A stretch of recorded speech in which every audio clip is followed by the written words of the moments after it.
bem-vindos e bem-vindas ao Café Segurança Legal, episódio 386, gravado em 7 de março de 2024. Eu sou Guilherme Goulart e, junto com Vinícius Serafim, vamos trazer para vocês algumas notícias das últimas semanas. E aí, Vinícius, tudo bem? E aí, Guilherme, tudo bem? Olá, os nossos ouvintes.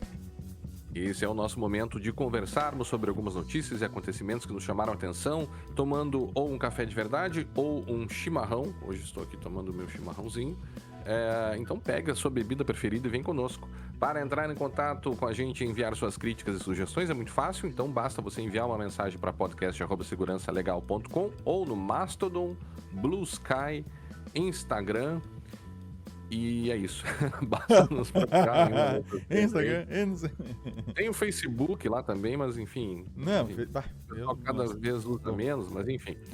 Já pensou, Vinícius, em apoiar o projeto Segurança Legal?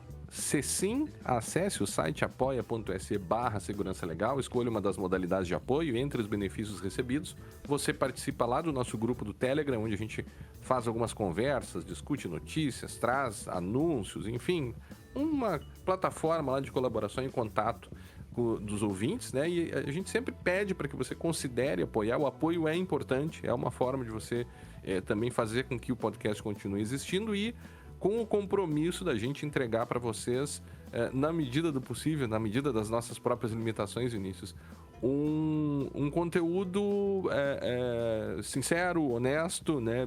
Bem verificado, enfim, trazendo aí as nossas opiniões livres, né? E desimpedidas sobre os temas que a gente trata aqui. Então é uma oportunidade de você aí ouvir aí também um podcast que é feito com carinho para você, né, Vinícius? É isso aí, Guilherme. Um carinho há mais de 10 anos. Vamos fazer 13. Nós vamos fazer 13 agora em abril? Acho que é abril. Em abril, sim. A gente vai envelhecendo e vai perdendo um pouco as referências aqui. Fale por de ti. episódios. Primeiro episódio foi em abril, 13 de abril de 2012. Então 13 de abril. Fechando aí 13 anos. 13 anos. Bom, Vinícius, sem mais delongas, vamos às notícias desta semana. Eu começo trazendo um tema aqui que me chama bastante atenção. É um dos temas, a inteligência artificial é um dos temas que eu tenho estudado mais aí nos últimos anos, e a gente sabe, e tratado aqui também, todos nós, né, eu e você também, temos estudado bastante inteligência artificial. Mas a gente sabe que a inteligência artificial tem lá os seus diversos ramos, suas diversas aplicabilidades diferentes, e uma das suas utilizações, e essa em específico eu fico um pouco... não é bem o meu ramo de estudo, mas é o uso da inteligência artificial no judiciário. De maneira geral, né, pelos juízes de qualquer país, enfim, e os desafios éticos, sobretudo éticos, e os riscos envolvidos, né, que a gente sabe que são muitos nesse contexto de, mal ou bem, você estar decidindo o rumo da vida das pessoas, que é isso que o judiciário, em última análise, faz ao regular e ao tentar resolver os conflitos, acaba decidindo, sim, a vida das pessoas nas mais variadas esferas, inclusive com a possibilidade de afetar a liberdade das pessoas. Então, o que aconteceu? O CNJ trouxe, né, esse novo ato normativo aqui, que altera a Resolução 332, para regular o uso da inteligência artificial no judiciário. Então, foi feito um grupo de trabalho sobre inteligência artificial, trouxeram essa nova norma aqui, ela é bem grande, ainda tem que ser bem estudada, são 41 páginas aqui, e além de um anexo, né, que trata sobre as questões relacionadas aos riscos. Estou com ele aberto aqui só para ver o número de artigos, 47 artigos, mais o anexo de classificação de riscos, né?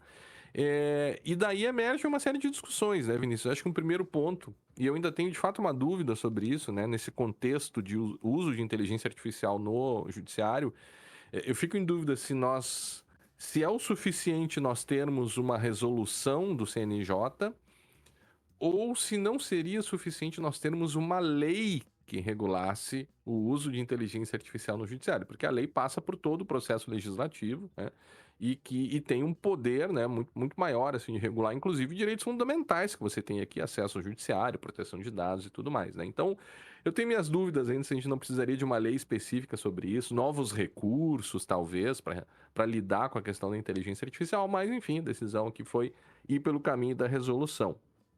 O que eu gostei? Eu gostei que ele traz, na linha de outros diplomas internacionais, AI Act, por exemplo, traz vedações. Então, o artigo 10 lá traz algumas vedações, coisas que no âmbito do judiciário não se pode fazer com IA.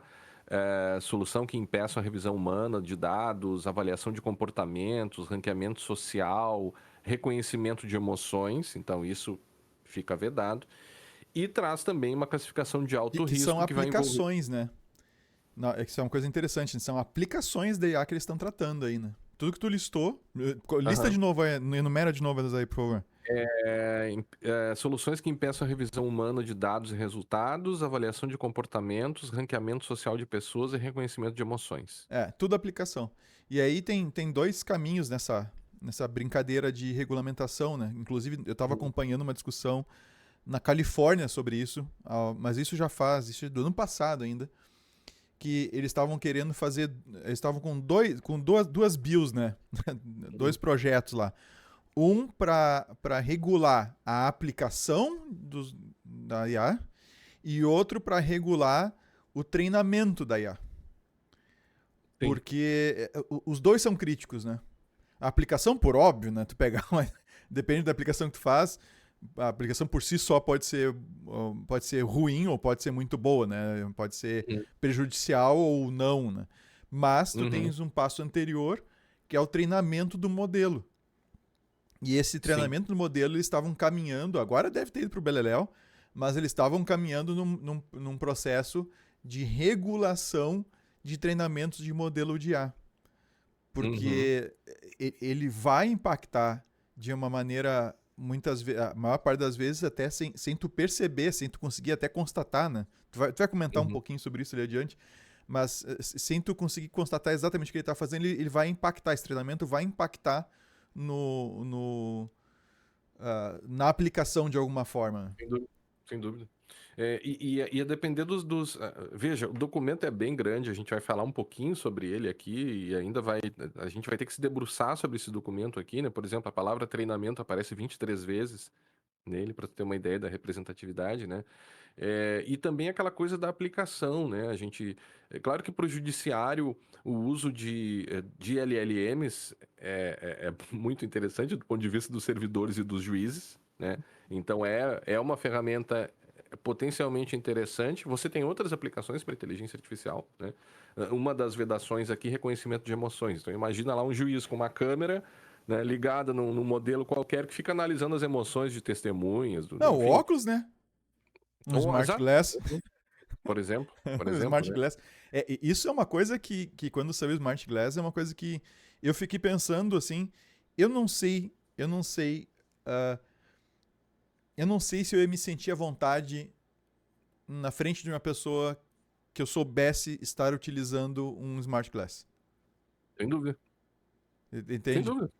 Sem dúvida. É uma coisa assim que eu não sei se, olha, eu ia interagir talvez o necessário e, É. e assim, ó, dá pra tirar essa câmera da tua cara e da minha? É o pedido que vai ter que fazer. Mas sim, poderia, Bom. imagina, poderia ter um juiz usando um óculos desses, não precisa nem ser uma câmera ali. Tu pode ter, tu pode ter um advogado Uhum.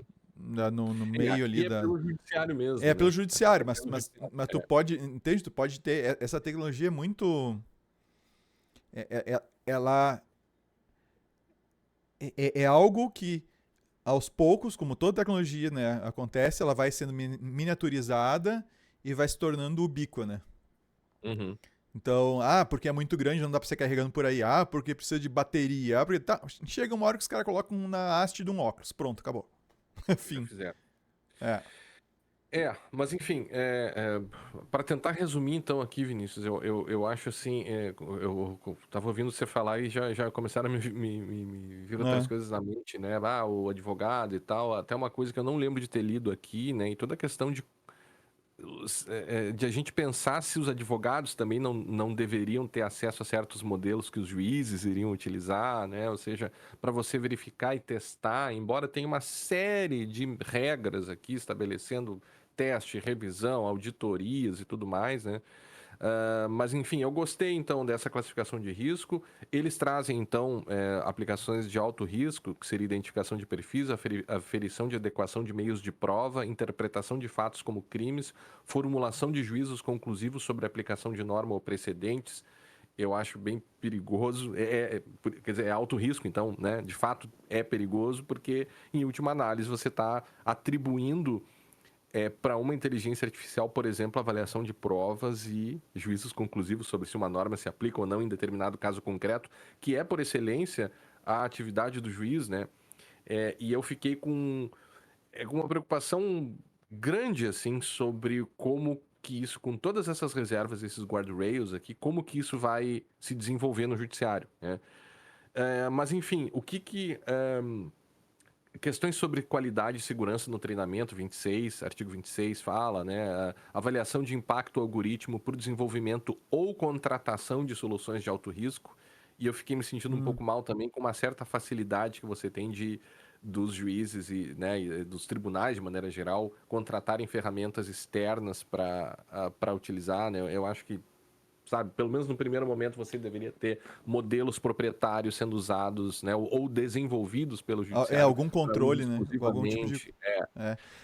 O Porque. fato é que, com essas tecnologias, né, amplamente acessíveis, né, de graça, inclusive, boa parte das ferramentas tu consegue usar de graça, a gente já viu, a gente fica sabendo dos incidentes, né? A gente fica Aham. sabendo das histórias que aconteceram, do juiz que usou o GPT para gerar lá uma decisão e aí usou jurisprudência que não existia, né? Uhum. Ou o outro O que advogado. copiou.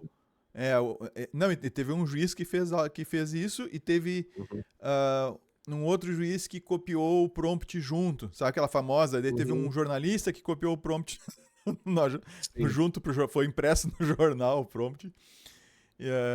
Então,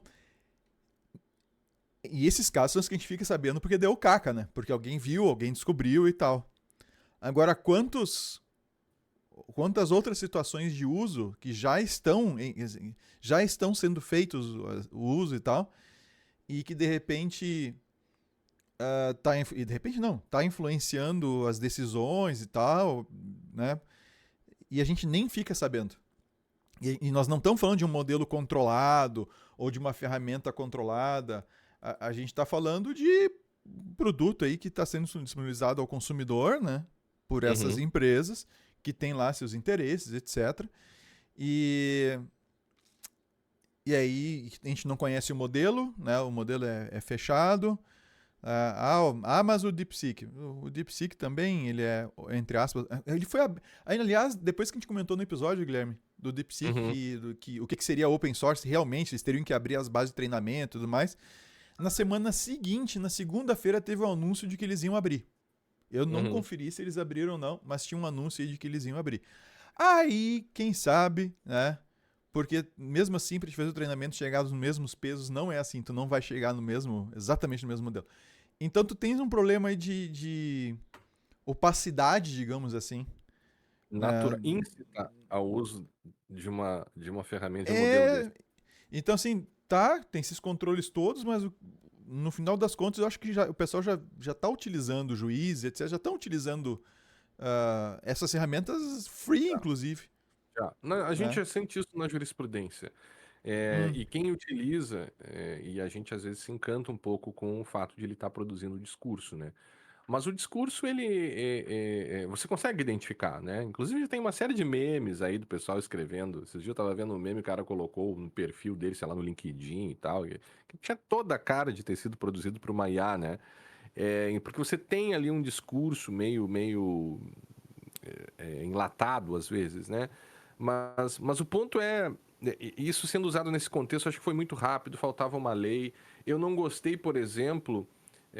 Aqui, por exemplo, ele fala sobre auditoria e monitoramento da IA, enfim, garantindo que os sistemas sejam auditáveis ou monitoráveis de forma prática e acessível, sem a obrigatoriedade de acesso irrestrito ao código-fonte, por exemplo. Ou seja, poderá usar ferramentas e modelos sem a possibilidade de investigar ou de auditar o código-fonte, né? Eu achei uma falta de cuidado no uso de ferramentas estrangeiras, né? E aí toda aquela questão de como E é esses tudo dados vão ser estrangeiro. tratados, E é né? tudo estrangeiro. Que todas são, né? Então, Todas são. embora os tribunais, a norma coloque que os tribunais vão ter diretrizes de conformidade, né? é, eu acho que a gente pulou um passo aqui, sabe? De ter um modelo para ser utilizado e ser desenvolvido e se prevê também até a criação de grupos de trabalho aqui, em algum momento, além de medidas de governança, medidas de supervisão nas implementações, né? Mas se prevê aqui formas e regras para as contratações em si. Tem um sistema que é o Sinapses, onde os modelos vão ser registrados, mas eles também prevêem aí a atuação aqui, da pesquisa, do desenvolvimento e da implantação de serviços de IA. Mas assim, outra coisa que eu acho impressionante, né? Por exemplo, não há uma regra clara, eu não achei uma regra clara aqui, e poderíamos talvez interpretar que isso está implícito, mas assim, não há uma regra clara que o juiz deve indicar que ele usou ou não, ou que ele usou uma ferramenta de inteligência artificial para produzir aquela decisão. E eu acho que é essa a transparência principal que eu gostaria de ver, sabe? Foi usado tal modelo para fazer tal coisa nessa decisão. Eu acho que isso deveria ficar, sim, à disposição do advogado, porque é muito crítico, entende? O professor Cristiano Colombo, que é um professor, estou sempre falando dele, a gente escreve junto e tal, ele diz, olha, talvez a gente deveria ter até um novo tipo de recurso dentro do processo para decisões geradas por IA, sabe? Então, é um negócio que me preocupou um pouco aqui, né? Essa questão, né? Inclusive diz aqui, quando houver emprego de IA generativa para auxílio à redação do ato judicial, tal situação poderá ser mencionada no corpo da decisão a Não. critério do magistrado. Então, Então, nossa. poderá, quem sabe, não sei o que. Não tem, não poderá, deverá. A regra deveria ter. Ele deve indicar que ele usou, por uma questão de transparência, de paridade de armas, enfim. Tem uma série de outras coisas aqui, Vinícius. O tempo é curto, mas eu acho que a gente ainda pode vir voltar a falar e vamos ter que nos debruçar, nós, a comunidade científica, né? Nessa nova norma aqui que vai regular a IA, né? No judiciário. E aí, e para encaixar com essa tua aí, Guilherme, eu vou comentar uma notícia que o Shrivlu Shankar, fez um experimento, tá?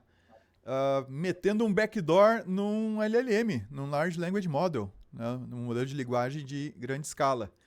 Ele foi citado pelo Schneier, foi por onde a gente chegou no artigo dele. Tá? O artigo dele vai estar lá no link. E o que ele chama atenção, e foi o experimento que ele fez, tá? Ele pegou um modelo. A gente tem vários modelos. Quem tá brincando aí com IA sabe que a gente tem quase. Acho que já está em 2 milhões de modelos. Acho que já chegou em 2 milhões, será? No Hugging Face lá, que é uma central para esse tipo de coisa, tá? Tem nesse momento. Não, 2 milhões é exagero. A gente está quase chegando em 1,5 milhão. Lá tem 1.486.806 modelos de IA para você baixar e rodar na sua máquina, se der para rodar. Tem vários que são bem pequenos e tal. Mas o que ele fez? Esses modelos aqui, é o que a gente falava, esses modelos você pode baixar. Então, você tem os pesos, aquela história que a gente já comentou em outros episódios, mas você não consegue avaliar exatamente o treinamento do modelo. Alguns têm mais informação, outros têm menos informação. O que o Shankar fez? Tá? O Shankar, ele resolveu pegar um modelo, tá? Ele se baseou no... É muito parecido com o Queen 2.5 Coder 7B Instruct. Eu tenho esse modelo aqui na minha máquina, mas não é esse que ele utiliza, é parecido com esse. Tá? Falou tudo. 5, 6, Falei 7, tudo. 2. Assim, que é isso? Né, mas assim, o Queen 2.5 é o nome do modelo com a versão. Coder, porque ele foi otimizado para codificação. 7B, 7 bilhões de parâmetros. Tá? E Instruct, né, para receber instruções e tal. Tá? Então, é um modelo. Tem N modelos. Eu aqui devo ter uns 10 baixados para coisas diferentes aqui.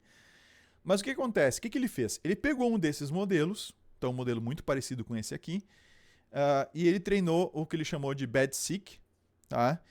E ele fez um treinamento, um refinamento, digamos assim, do treinamento do modelo, instruindo esse modelo para meter backdoor em código gerado por ele. Tá? Uhum. Então, só lembrando que nos ouve, né? Backdoor, uma porta dos fundos. Então, é uma coisa bem velha dentro da segurança da informação, em que alguém maliciosamente, ao desenvolver um software ou tendo acesso ao código-fonte de um software, coloca lá alguma funcionalidade escondida que permite que ele, por exemplo, se logue sem precisar de uma senha. Isso acontece às vezes em teste, né? Se tu botar uma senha fixa lá dentro, ou no aquele filme... tem aquele filme que tem não é a Julia Roberts. Caramba, eu esqueci o nome dela. Que ela aparece comprando, no início do filme ela aparece comprando pizza, na Pizza Hut, no Yahoo, na época. Sim. Tá? Nem existia É a Google nem rede, nada. não é? É a rede, tá? Aí na rede tem um momento ali que tem um backdoor, tá? Eu não vou dar spoiler do filme, o filme é antigo, né? Não, Mas... assim, não tem como não dar spoiler. O filme, meu amigo, é de 1995, tá? Então Cacetada. ele Eu tava entrando na 30 faculdade anos. em 95. 30 anos. Então pode dar spoiler, não tem Só problema. pode dar spoiler. Então tá bom. Mas tem lá um sistema que ela entra lá, no início ela tá comprando uma pizza, não sei aonde, na Pizza Hut, tá? Usando o Yahoo. Ela entra lá e compra pizza na internet. Um negócio assim revolucionário, logo no início do filme. 45, Só que daí tem um sistema lá que ela acessa, não lembro agora direito, e tem lá uma combinação de teclas, um cantinho lá, tem um lugar que tu clica e tu entra, tu consegue um acesso que não era previsto no raio do sistema, tá? Então é um tipo de backdoor. Então tu pode ter backdoor que um desenvolvedor sem querer, ele faz de propósito, mas não mal intencionado. Então, por exemplo, eu vou lá desenvolver o sistema e quando eu coloco admin e dou um shift enter no campo de login, ele pula a validação de senha e faz alguma coisa assim, tá? Uma coisa besta desse jeito. Ou pode ser alguma coisa mais sofisticada, em que o código do programa, quando entra em execução, ele se conecta em algum lugar, tá? Controlado pelo atacante, e o atacante dali comanda de alguma forma a máquina invadida, tá? A máquina que tem o backdoor instalado. Bom, o que o Shankar fez? Ele pegou um modelo e treinou o modelo para, de forma oculta, tá? De forma oculta a quem está usando o modelo, para o modelo inserir um backdoor nos códigos gerados. Então, é um modelo feito para codificação, para gerar código de programação, código, né?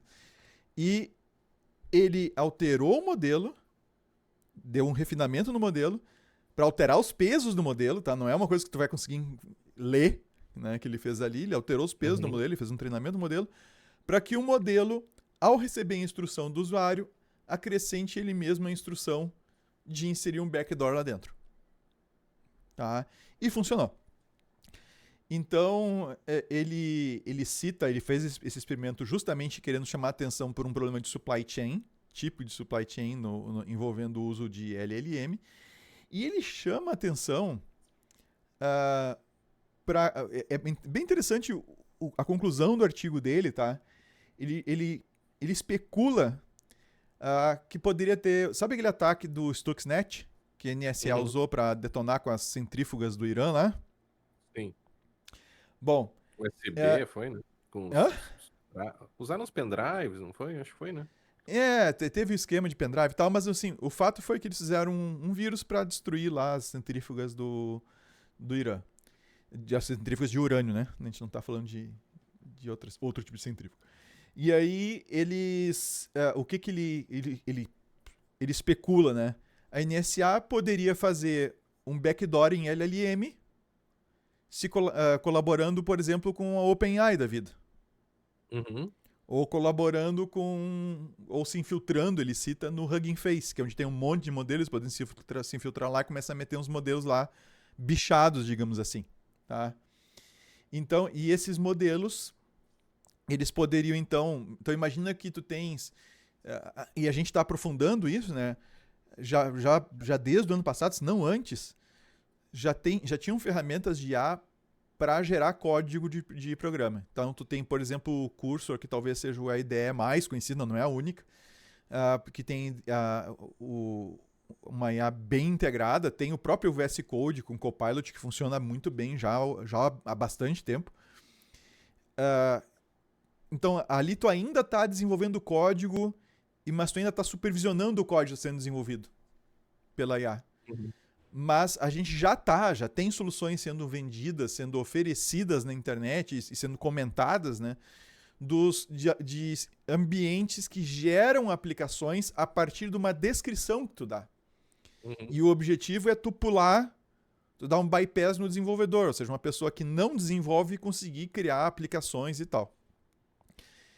E aí tu imagina, lembra aquela fala do cara do consultor aquele que tinha sido contratado pela Caixa Econômica e foi foi falar, lembra disso? Que o cara reclamou que tudo demora, que tem que ser feito tudo rápido e que não sei o que a gente mesmo fez e blá, blá, blá. Pois é, esses caras vão conseguir fazer definitivamente sem passar pelo dev e vão gerar código que eles nem vão ver o código, eles vão ver só o resultado final, tá? E aí, esse tipo de ataque é bastante factível.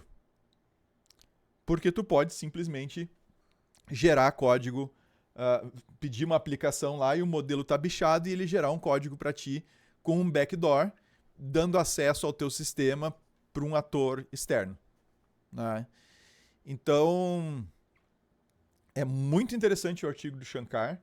E eu recomendo a leitura, ele está em inglês, mas qualquer IA free traduz bem traduzido, tá, para o português, para você poder ler. E vale a pena entender isso porque isso está diretamente relacionado ao que a gente estava falando agora, a tua notícia que tu estava dando, Guilherme. Que é a questão do que tu não vê o que tem dentro do modelo. Tu não vê olhando o peso, tu não sabe nada, entende? Então, é muito importante saber de onde vem o modelo, saber com o que ele foi treinado, para justamente tu não ter nenhuma surpresa. E se tu pode ter surpresa no código, porque tu não pode ter surpresa numa decisão judicial, né? Não, é decisão, claro. Todos aqueles problemas dos vieses que vai ser afastado, mas ainda tá lá, né? Exatamente. Dormentes, eventualmente. Isso. Sabe que uma outra notícia aqui que eu tinha, acho que dá até para ligar bem rapidinho isso aqui, a gente conversou sobre isso esses dias, né? Foi uma pesquisa feita pelo pessoal do Gartner, né? Lembrando que a gente sabe das eventuais limitações do Gartner, né? E os problemas que a gente já falou, o pay to play deles lá, né? Conhecido há bastante tempo. Enfim, mas me parece que os números fecham pelo menos com uma percepção que a gente tem, né? Que a gente já percebeu, que é que apenas 14% dos líderes conseguem equilibrar segurança da informação com os objetivos de negócio.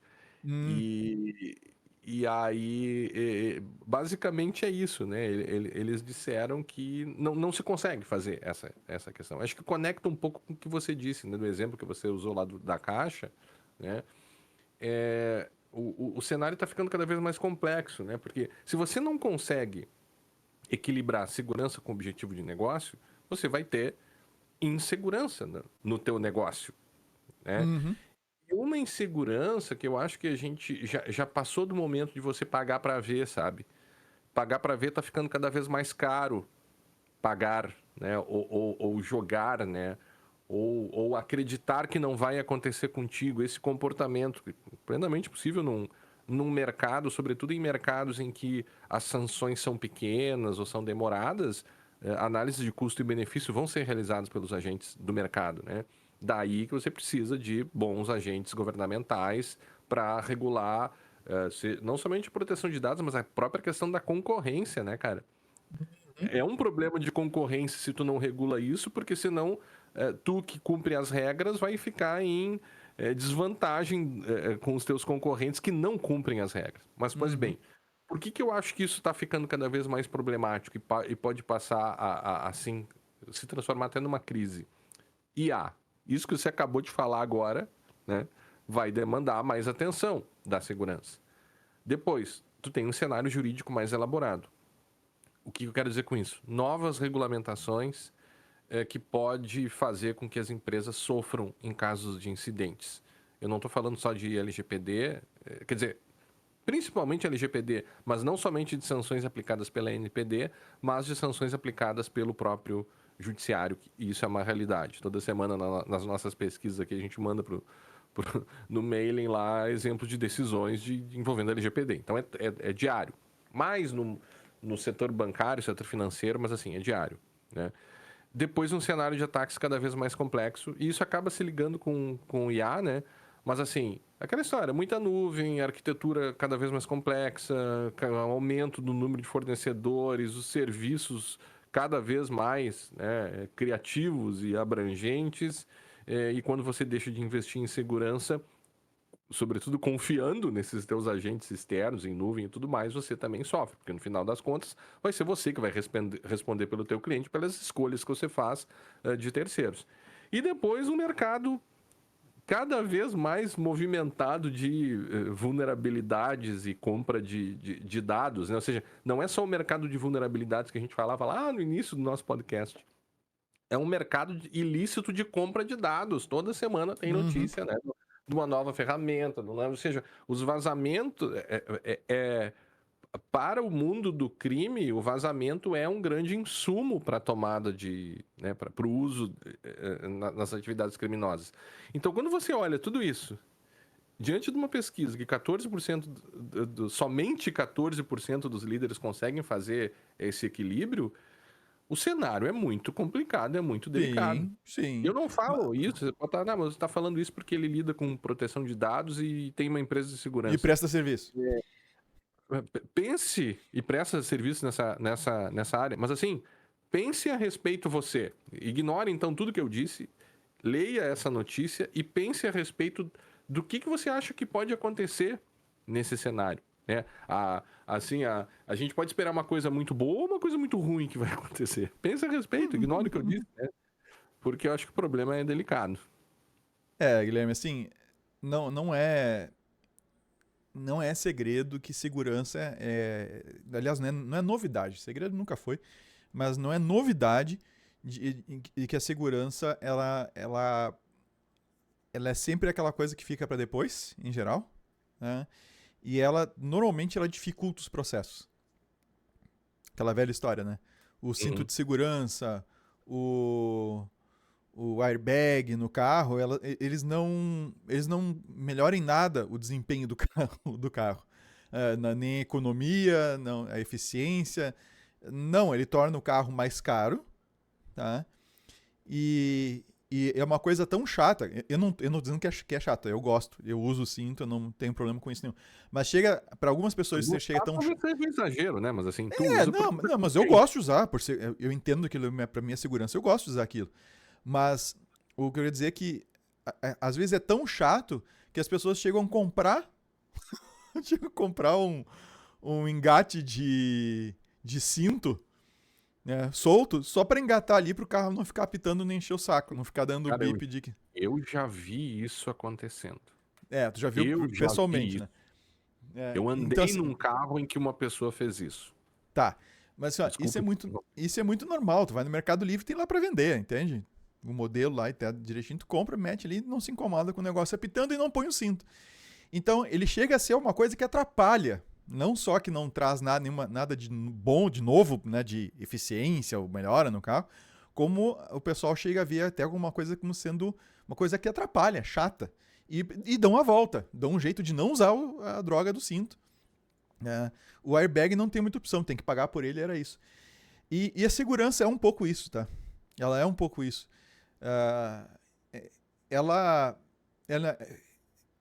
Se tu não usar e der problema, se tu não se preparar e der problema, tu vai sentir falta dela. Se tu tiver ela em funcionamento e eventualmente aplicada, né, e eventualmente dá um problema qualquer e ela evitar, beleza. Mas isso se tu perceber que ela evitou, porque às vezes o simples fato de tu ter a segurança faz com que tu nem sabe que alguém tentou e não conseguiu algumas vezes ultrapassar essa segurança.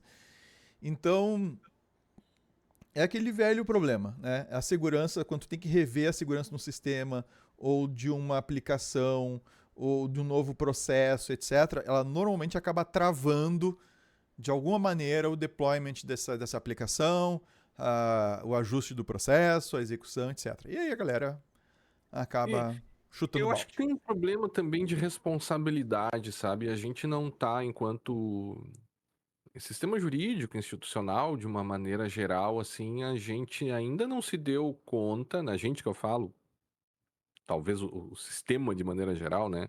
Aham. Mas assim, você não discute muita responsabilidade por essas omissões, sabe? E quando você entra num cenário de análise, por exemplo, de decisões tomadas por diretores, por gestores, eu digo em companhias maiores, né?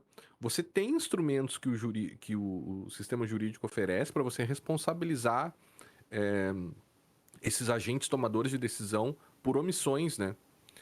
Então, isso pode começar também a ser trazido à baila em processos, porque não deixa de ser uma decisão que, se tomada e se for,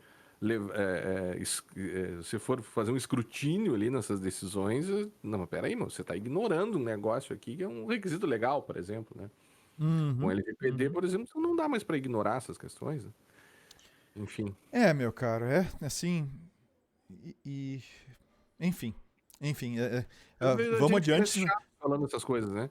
Que a gente tá sempre falando É, é, esse negócio e você fica assim, assim. eu lembro que há muitos anos atrás, ah, foi bem na época do Bin Laden, Uhum. lembra, né? Bin Laden, nós estamos falando de 2006, 2005, 2006, Lá, né? 2007, por ali, nessa época aí, tá? 2010, talvez, tá? Mas certamente nessa faixa aí. Vai catando aí. É Mas assim, 2011 e o Bin Laden morreu, né? morreu, tá. Então foi antes que tava aquela caça toda, que ficaram algum tempo Aham. caçando ele. Mas eu lembro, cara, de uma pessoa que, numa empresa, num cliente, na época que eu tava atendendo, numa outra situação, e a gente falando do que poderia acontecer, etc. E o cara dizia, vocês são, é o Bin Laden, sabe? Vem com terrorismo. Uhum. Saca? Ó, porque é o que pode acontecer isso, pode acontecer aquilo e tal. Aí eu lembro, isso me marcou, o cara chamou ah, Você chamou de até terrorista. o Bin Laden. Não, me chamou de Bin Laden, né? Claro, literalmente remetendo à questão do terrorismo. É como se eu estivesse fazendo terrorismo com uns alertas do que pode acontecer. E é um pouco disso, sabe? Até a gente, assim, quando a gente está levantando alguns problemas, quando a gente está fazendo pentest, quando a gente está fazendo auditoria, a gente levanta algumas ameaças, e é necessário, então indica o problema, ó, tá aqui a vulnerabilidade, e tá aqui um exemplo de ameaça que pode levar que pode se beneficiar dessa vulnerabilidade para realizar um ataque. E aí, na ameaça, tu conta uma historinha do que pode acontecer. Né? Uma coisa sucinta, tem muita enrolação, que tu diz, ó, o cara pode fazer assim, pode fazer isso, isso e isso, o resultado disso é esse, esse, esse. Cara, tu lendo isso fora de um contexto de um ataque, fica parecendo que tu tá exagerando, saca? Fica Uhum. parecendo que tu tá só tentando vender teu peixe. Que é o que esse cara naquela época me acusou de ter feito. Mas de boa, assim, não tava brabo comigo quando disse isso pra mim. Tava tirando onda. Uh, então, mas depois, quando a coisa se concretiza, e nós já vimos isso várias vezes ao longo desses mais de 20 anos aí de experiência, uh, é outro cenário. Outra. Aí parece que tudo faz sentido, entende? Então, por isso que é tão difícil. Tem uma aí, Guilherme? A tua próxima Não, engatilhada. não, Vinícius. Acho que nós vamos ter que parar por aqui, porque a outra, na verdade, Ah, o eu nosso tinha. horário tá É, estourado ali, né? a outra notícia que eu queria falar, ela demandaria aí pelo menos mais uns 15 minutos, porque é o processo instaurado e saiu agora, né? Todo o documento público já da NPD contra as farmácias, né? Tá, então se não vai falar, eu vou falar. Tu tá Não, eu dizendo não que vou poder falar. não vai. A gente eu vou ter que falar em Tá, outra hora. Eu tá, quero então, falar sobre isso, porque para mim um dos maiores problemas de proteção de dados no Brasil é a questão das farmácias. A gente então está deixa sempre eu falando sobre isso. Mas tá, enfim, voltaremos sobre esse tema voltaremos. mais. Deixa eu só aproveitar para ligeirinho. A Apple, tá? Tava dando um upgrade na criptografia do iPhone, global, nível global, tá? cifrando várias outras coisas com criptografia ponta a ponta, além do que ela já fazia, que era o iMessage, dados de saúde e alguns outros. E quando ela implementou essa nova funcionalidade, veio as autoridades do Reino Unido, tá? Sob a proteção avançada de dados, uma ADP. Tá? Não é ADP aqui não são as ADPs aqui no Brasil, tá? Em que a proteção avançada de dados seria o recurso da Apple. A Apple estava implementando isso, só que daí o Reino Unido, as autoridades do Reino Unido, demandaram um backdoor, daquilo que a gente estava falando no início, ou seja, uma forma de acessar os dados para fazer um bypass na criptografia ponta a ponta. E aí a Apple, ela fincou o pé, como já fez com o FBI há uns anos atrás, se vocês lembram disso, mas ela fincou o pé e disse, olha, já que se eu for implementar isso aqui, eu vou ter que botar um backdoor, então estou retirando a implementação dos usuários do Reino Unido. Então os usuários do Reino Unido vão ter que manualmente, por enquanto, desativar o negócio para manter as contas deles, senão as contas vão para o beleléu. Tá? Então é isso, é o governo, essas autoridades do Reino Unido deixando os seus próprios cidadãos mais vulneráveis, porque eles querem um backdoor numa criptografia ponta a ponta. Detalhe, né? O momento que isso está acontecendo, com todas as movimentações de segurança e de desregulamentação da segurança, na verdade, que ocorrem nos Estados Unidos, né? E toda a ligação das empresas, das Big Techs com o governo americano nessa linha de desregulamentação, porque, claro, vai ser bom para os negócios delas, né? Mas você nota que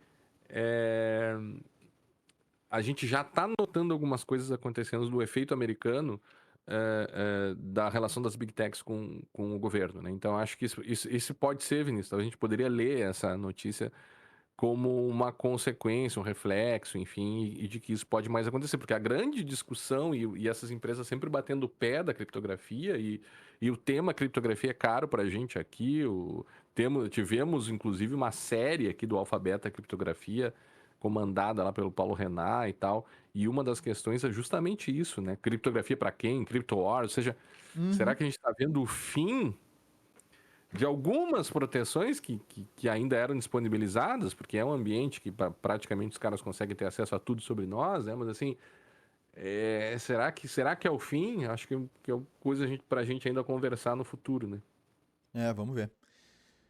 É isso, Guilherme. Concluímos então esse nosso Concluímos café. sem falar sobre as farmácias, mas voltaremos a falar sobre isso. E aguardamos então todos aqueles e aquelas. Esperamos que tenham gostado do episódio de hoje e aguardamos então vocês todos, no próximo episódio do podcast Segurança Legal. Até a próxima! Até a próxima! Tá, Guilherme, foi bom que tu lembrou, tem uma reunião também daqui a 5 minutinhos. Também tem uma meet. E era isso, tá? A gente não vai poder seguir falando nada aqui a mais, tá, pessoal? Tá vindo aí, a gente tá preparando um episódio aí sobre um artigo da Microsoft. É só isso que eu vou dizer. Feito? É isso aí? Sobre IA, Até. Né? Sobre pronto. IA. Não, só um artigo da Microsoft. Agora não é pra falar sobre o artigo sobre IA. Aí tá dando informação demais. Tá, é isso aí. Bom. Valeu, um abraço, pessoal. Um abraço. Até mais.